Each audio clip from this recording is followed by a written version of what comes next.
ED ने 22 जुलाई को ममता बनर्जी की सरकार के कई मंत्री और विधायकों के घर छापे मारे। इस दौरान पूर्व शिक्षा मंत्री पार्थ चैटर्जी की एक करीबी अर्पिता मुखर्जी के घर से 20 करोड़ कैश मिला है। दावा किया जा रहा है कि ये पैसा शिक्षा भर्ती घोटाले यानी एसएससी स्कैम से जुड़ा है।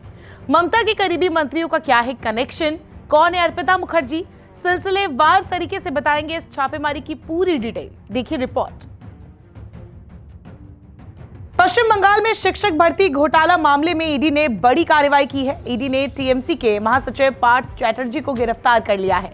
भर्ती घोटाले में कई घंटों तक चली छापेमारी के बाद ईडी ने पार्थ को गिरफ्तार कर लिया है। पूर्व शिक्षा मंत्री पार्थ को उनके कोलकाता स्थित आवास से गिरफ्तार किया गया है, जिसके बाद चैटर्जी को मेडिकल के लिए लेकर जाया गया। राज्य के उद्योग मंत्री पार्थ चैटर्जी और शिक्षा राज्य मंत्री परेश चंद्र अधिकारी के ठिकानों पर भी छापेमारी की गई।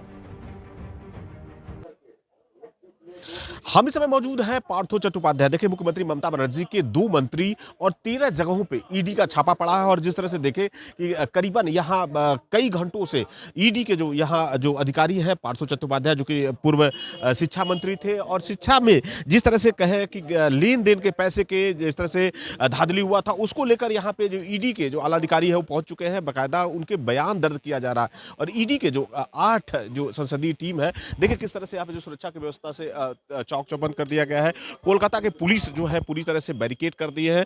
और पार्थो चट्टोपाध्याय जब शिक्षा मंत्री थे तब जिस तरह से जो शिक्षा में भर्ती को लेकर घोटाला हुआ था, और ईडी इस मामले के पूरी तरह से यहाँ पे इंक्वायरी कर रही है। इसके पहले सीबीआई भी इन सब चीजों को मामले का जांच कर चुके हैं। तो कह सकते हैं कि आज मुख्यमंत्री ममता बनर्जी के मंत्री हैं 2, आज दोनों जगहों पर छापा पड़ी है। उसके बावजूद भी 13 जगहों पर ईडी के छापा पड़ा है। और सारा मामला यहाँ पे पश्चिम बंगाल के शिक्षा में जिस तरह से भर्ती में घोटाला हुआ था उसको लेकर। पार्थ चैटर्जी मुख्यमंत्री ममता बनर्जी के करीबी है। ईडी ने पार्थ की करीबी अर्पिता मुखर्जी को हिरासत में लिया है। अर्पिता एक एक्ट्रेस और मॉडल भी है। अर्पिता ओडिशा फिल्म इंडस्ट्री की कई फिल्मों में भी काम कर चुकी है। वो कई तमिल फिल्मों में भी नजर आ चुकी है। रिपोर्ट्स के मुताबिक अर्पिता कई बार पार्थ मुखर्जी के साथ राजनीतिक प्रोग्रामों में नजर आ चुकी है। इसके अलावा वो पार्थ के साथ कैंपेन करते हुए भी देखी गई है। अर्पिता पिछले कई सालों से साउथ कोलकाता के एक आलीशान फ्लैट में रह रही है।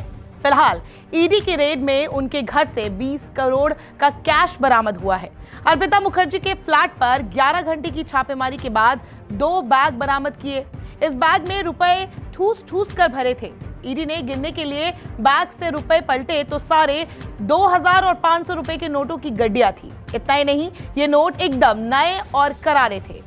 पहले राज्य के वाणिज्य और उद्योग मंत्री चैटर्जी से पूछताछ की गई और उनके दक्षिण कोलकाता स्थित घर की तलाशी ली गई। नोट गिनने वाली मशीन की मदद ली गई। 20 से ज्यादा मोबाइल फोन भी बरामद किए गए हैं। शिक्षा राज्य मंत्री परेश सी अधिकारी, विधायक माणिक भट्टाचार्य और अन्य के परिसरों पर भी छापा मारा गया है। नोट बरामदगी की जो तस्वीरें सामने आई है, उन्हें देखकर बंगाल सरकार में खलबली मच गई है। कोलकाता हाईकोर्ट ने हाल ही में सीबीआई को ग्रुप सी और डी की भर्ती में घोटाले की जांच करने का निर्देश दिए जाने के बाद ईडी ने मनी लॉन्ड्रिंग की जांच शुरू की। इसी जांच के तहत शुक्रवार को यह छापेमारी की गई। नोटों की बरामदगी के बाद ईडी ने बैंक के अधिकारियों को करेंसी नोटों की गिनती और सटीक राशि निर्धारण करने के लिए बुलाया। ईडी ने कहा कि छापेमारी में कई अहम दस्तावेज, रिकॉर्ड, संदिग्ध कंपनियों का विवरण, इलेक्ट्रॉनिक उपकरण, विदेशी मुद्रा और सोना भी बरामद हुआ है।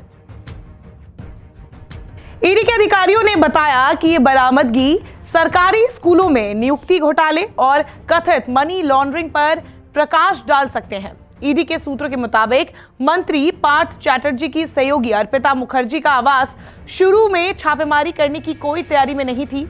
जांचकर्ताओं ने बाद में उस पर छापा मारने का फैसला किया जब उसकी टीम ने मुखर्जी के नाम और पते वाले दस्तावेजों को बरामद किया। जांचकर्ताओं ने बताया कि मुखर्जी नटकला में उदयन संघ दुर्गोत्सव की ब्रांड एम्बेसडर थी और चैटर्जी के संरक्षण में थी। ईडी ने मुखर्जी के घर से 20 करोड़ रुपए नकद बरामदगी के बाद पूर्व शिक्षा मंत्री से उसके नटकला आवास पर पूछताछ की। जानकारी तो यह भी है कि ईडी की 7 घंटे की पूछताछ के बाद पार्थ चैटर्जी बीमार भी पड़ गए थे। जिन व्यक्तियों की तलाशी ली जा रही है उनमें वर्तमान वाणिज्य और उद्योग मंत्री पार्थ चैटर्जी, शिक्षा राज्य मंत्री परेश सी अधिकारी, विधायक और Paschim Bangal board of primary education के पूर्व अध्यक्ष माणिक भट्टाचार्य का नाम है। इसके अलावा पार्थ चैटर्जी की सहयोगी अर्पिता मुखर्जी, पीके बंदोपाध्याय, तत्कालीन शिक्षा मंत्री के ओएसडी सुकांत आचार्य, तत्कालीन मंत्री के निजी सचिव चंदन मंडल, शिक्षकों की नौकरी बेचने में एजेंट पार्थ भट्टाचार्य के दामाद कल्याणमय भट्टाचार्य के रिश्तेदार कृष्णा सी अधिकारी, पश्चिम बंगाल केंद्रीय विद्यालय सेवा आयोग के सलाहकार डॉक्टर एसपी सिन्हा, पश्चिम बंगाल माध्यमिक शिक्षा बोर्ड के पूर्व अध्यक्ष कल्याणमय गांगुली, पश्चिम बंगाल केंद्रीय विद्यालय सेवा आयोग के पूर्व अध्यक्ष सौमित्र सरकार और उप निदेशक स्कूल शिक्षा विभाग आलोक कुमार सरकार का नाम शामिल है। ईडी के सूत्रों ने बताया कि मुखर्जी का आवास उन 13 जगहों की शुरुआती सूची में नहीं था जहां एजेंसी शुक्रवार सुबह से छापेमारी कर रही थी। हालांकि छापे के दौरान मुखर्जी का नाम सामने आया, जिसके बाद ईडी ने केंद्रीय रिजर्व पुलिस बल यानी सीआरपीएफ के जवानों के साथ उनके आवास पर पहुंचकर तलाशी और जब्ती अभियान शुरू किया। फिलहाल एक राज्य की सरकार में मंत्री और नेता जिस तरह से इस घोटाले में जुड़ते मिल रहे हैं, इससे ममता बनर्जी की भी परेशानी बढ़ सकती है। अब देखना होगा पार्टी की तरफ से इस मामले में क्या रुख अपनाया जाता है। नमस्कार, मैं हूं मानक गुप्ता। अगर आपको हमारा ये वीडियो पसंद आया हो तो इसे लाइक और शेयर जरूर करें, और हां, हमें सब्सक्राइब और फॉलो करना ना भूलें ताकि आप देश और दुनिया की कोई खबर मिस ना करें। तो जुड़े रहिए हमारे साथ और देखते रहिए न्यूज़ 24।